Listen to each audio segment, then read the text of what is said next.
The new vault block is finally added into Minecraft, so we have a use for the trial key. Hello there, Ray here, and let's take a look at how this weird block works. So the new vault block can be found inside of the trial chambers. These are the new structures coming to 1.21 that can be found in the deep slate area under the world. They look a bit like the trial spawners, and they can only be opened after you defeat the trial spawner and get a trial key. Then you can right click the trial key onto the vault, and it will start spitting out some mid-tier to high-tier gear and supplies. And the vault can only be used one time, so after that you can see the image in front changes, and when I right click with the key it doesn't accept it anymore. Now they did say that the current loot isn't going to be the final loot. So what type of loot would you like to see coming from it? Now I would definitely like to see one unique item coming from the structure, something kind of like the Swift Sneak, which encourages players to go to a specific structure. Because currently there isn't anything too unique to the trial chambers, other than maybe the breeze if you want to capture yourself one of those. Most people seem excited for these structures just to come in here and mine up all the copper, which the entire thing is made up of. I did a poll on my community tab asking you guys what do you thought of the vault. And you can get notified about these polls just by being a subscriber of mine and turning on the bell notifications set to all. Now in the poll, the majority of people said that the loot was poor, and I did mention in the explanation video, which is always linked below, that the loot will be changed throughout the snapshot before the final release. This was confirmed by Mojang. There's also a chunk of people that wish it was renewable. Now I also wish this, but it does seem that they purposely made it this way so we cannot continue to fight the trial chambers and get good loot from it, but instead have to continue to go out further in your world looking for more of these structures that you can loot, as they said that the exploration part of Minecraft is a key part of it. And there was only a small percentage of people that actually liked it as it was. I really enjoy reading all your guys' comments, so let me know what you think of these updates. Now within each structure, you can find several different vault blocks. They're typically on top of these kind of copper blocks near other spawners. There's another one over here, one up here in the tree room. So not too many per structure. They also have a unique ability of opening up their keyhole when there is a player who hasn't used them yet within 4 blocks of them. They will also close the keyhole when you get further than 4.5 blocks. You can actually see it's like a little skull that opens its mouth up and its eyes glow. It's pretty cool.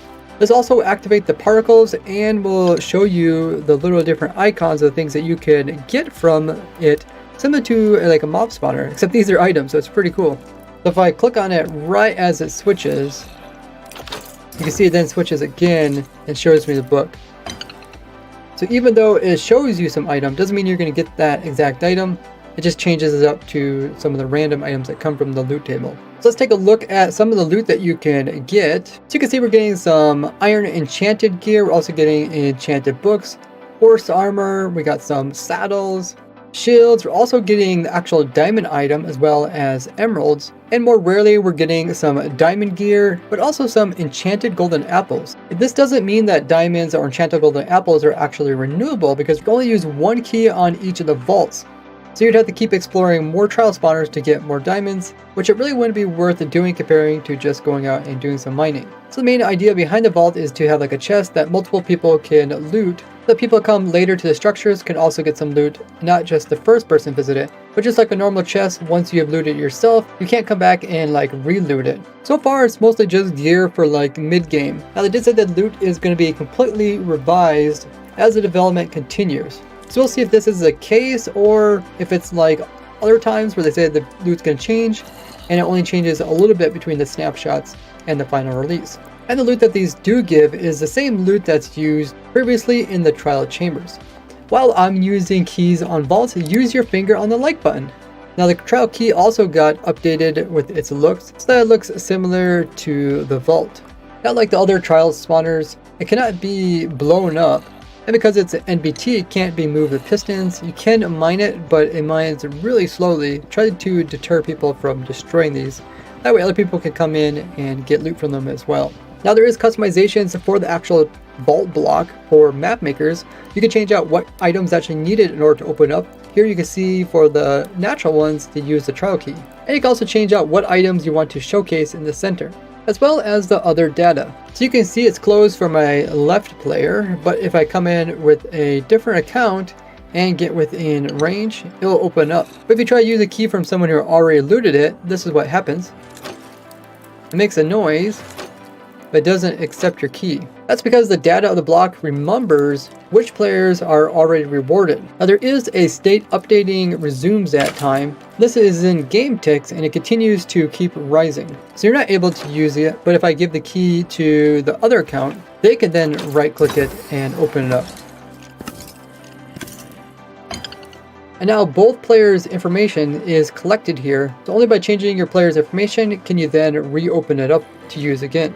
Now the vault, the trial spawners, and the entire trial chamber, all that's coming for 1.21, where the other changes and bug fixes that are kind of smaller are going to be in the next full release, being 1.20.5 for Java Edition. It changed the way that potion effects will show up on entities and items, as it will no longer encode their default values. So I just gave a strength potion to the zombie here, and you can see it shows up as being effect, Minecraft, strength, and then 0. And then under active effects, it shows the duration, if the icon's going to show, and then the type of effect. And for all mobs which have the hand items as well as the armor items, they introduce something called body armor item as well as body armor drop chance. So for any mobs that have the armor items or hand items NBT, they've also added in a new one called body armor item as well as body armor drop chance. That way if they introduce any more mobs in the future which can wear armor like the wolf, we'll make sure they'll be able to drop it with the correct information that goes with it.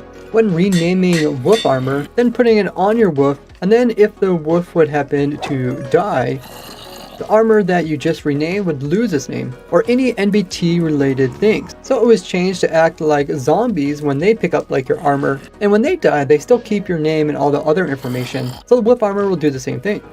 And they changed decor items like on llamas to use this new body armor item. And when using commands to put armor and stuff onto these, they'll now use the new armor body tag. Now the vanilla data pack got updated to version 30, and the resource pack got updated to version 25. They also removed some unused shaders as well as replaced shaders on the clouds and updated a few other things. You might have noticed this where you start walking away from a zombie and all of a sudden the armor looks a little bit different from far away. They fixed it so it only becomes foggy when the zombie itself only goes out a distance. They also fixed this shading issue. You can see the bottom half of the sniffer's nose is differently shaded than the top half, so it will look normal. Anyone who's an operator on the server can now actually view this TPS chart, so you don't just have to be the owner of it. Dedicated servers can also configure how they want region files to be compressed, and you can even come up with a custom compression. Now come over and say hello to me over at my Twitch livestream and drop a follow over there while you're there. And you can even join me in testing the new vault block, which is going to be a lot of fun. Don't forget to take advantage of your free Twitch sub if you have Twitch Prime or Amazon Prime. Twitch will pay me for your free sub and doesn't cost anything extra to you. Otherwise, you can just leave a like on the video and share with others, and I will see you guys in the next one. Bye bye!